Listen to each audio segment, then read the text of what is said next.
Namdi is not part of your program, and I was hoping you will elaborate on what she does different from what you do. I have overall responsibility for the agency for all small business, all labor relations, all Title VI. I have brought Brenda Namdi in as one of my managers. She manages the small business part of my department. Because we are growing so fast, it was too much for just me to take care of myself, right? And so what you'll find is I am bringing on another person this year, as well as we've got authorization for one more person next year.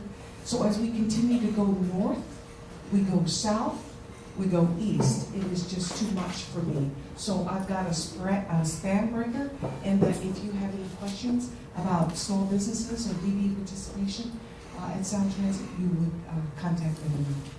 Thank you. And so it's really a blessing for us to have. You have an updated answer from the FTA on the waiver? That's a really good question, and the answer is no.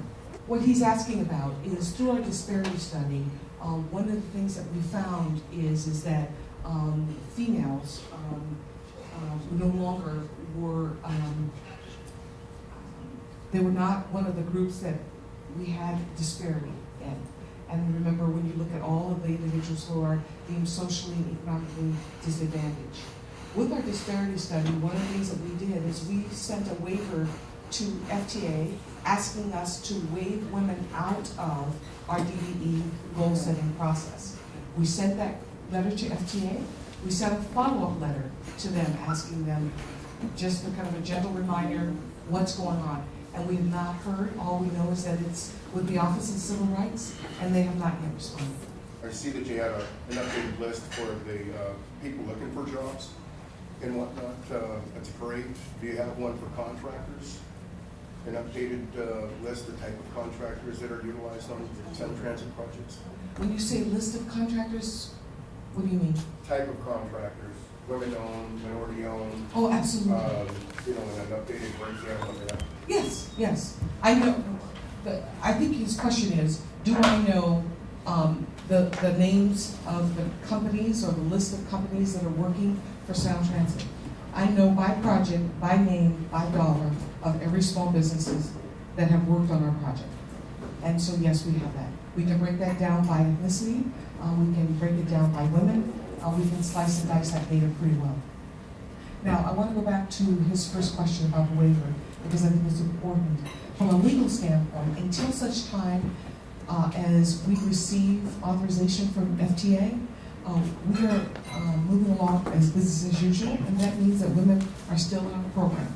They are DBEs, and they will be counted until such time I get authorization from FTA, because we cannot do anything other than that. I want to applaud Sound Transit for the training program for contractors on the concrete.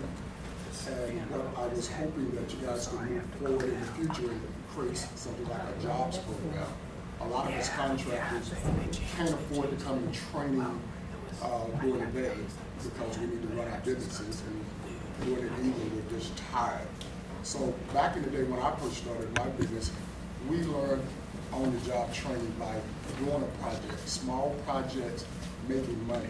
So hopefully Sound Transit can look at maybe setting aside small projects where contractors like myself or new contractors coming in to come out and do these small projects with support of the folks like PCL and Turner, come out and make sure they're doing them right. And then we would actually start to come up with projects that are successfully done and move forward. A lot of the training programs that we're involved with, like Turner and PCL, we get no callbacks after we do their training programs. We go through the training and we hope that they're going to call us and get work. It's just training. So hopefully in the future we can start moving into jobs programs. That's the best way to get our participation, that after the work is done or after the training is done, we pick up a paycheck. Absolutely. Let me think about how we can do that. So for an example, those individuals that have gone through this concrete training, I want PCL to help me talk to their colleagues, Turner and Hoffman and everybody else, and say, I trained them on how to lay this concrete, so that when they're going for jobs, they will have, the people hiring will know that they are.